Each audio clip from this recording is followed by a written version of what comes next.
and at peace in my first term. Since that day, the guns of war have shattered the peace I forged on two continents. An era of calm and stability gave way to one of the great crises of our time.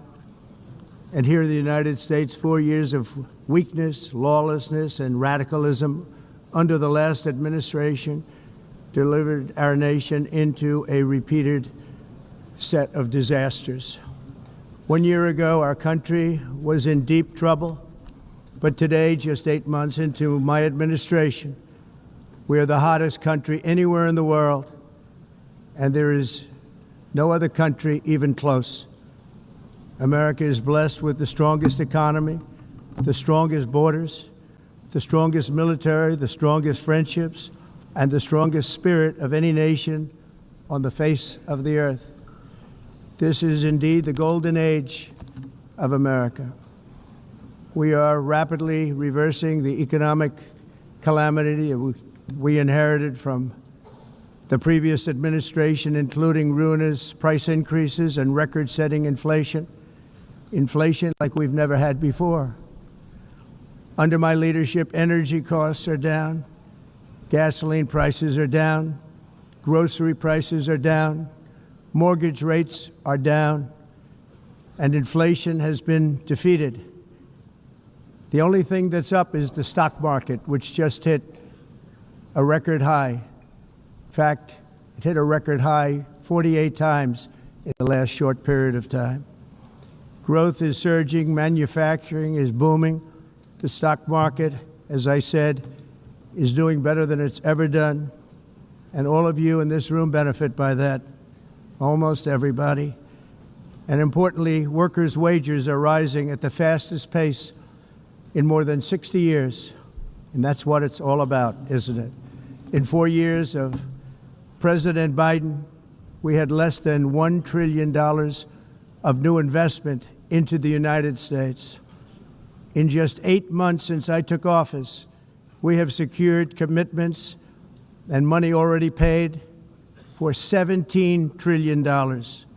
Think of it, 4 years, less than $1 trillion, 8 months, much more than $17 trillion is being invested in the United States, and it's now pouring in from all parts of the world. We've implemented the largest tax cuts in American history and the largest regulation cuts in American history, making this once and again the best country on earth to do business.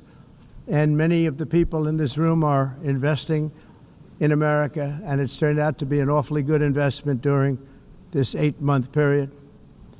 In my first term, I built the greatest economy in the history of the world. We had the best economy ever, history of the world. And I'm doing the same thing again, but this time it's actually much bigger and even better. The numbers far surpass my record-setting first term. On our southern border, we have successfully repelled a colossal invasion.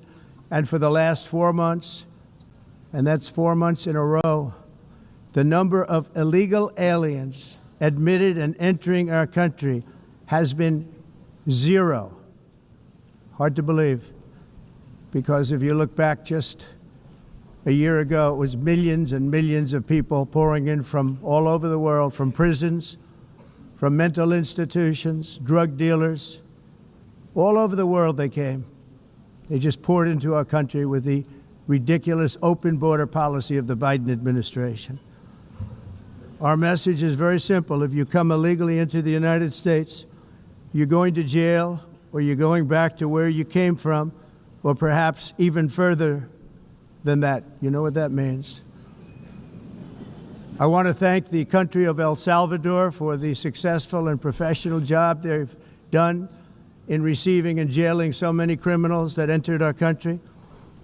And it was under the previous administration that the number became record-setting, and they're all being taken out.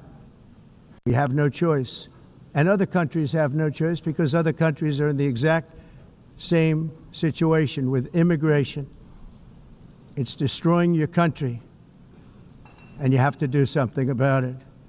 On the world stage, America is respected again like it has never been respected before. You think about 2 years ago, 3 years ago, 4 years ago, or 1 year ago, we were a laughingstock all over the world.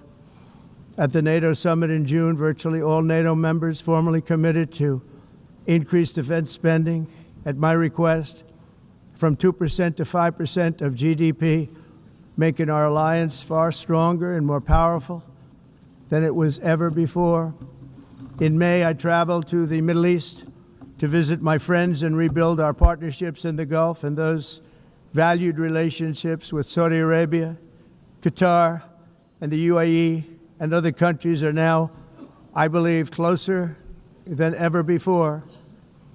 My administration has negotiated one historic trade deal after another, including with the United Kingdom, the European Union, Japan, South Korea, Vietnam, Indonesia, the Philippines, Malaysia, and many, many others.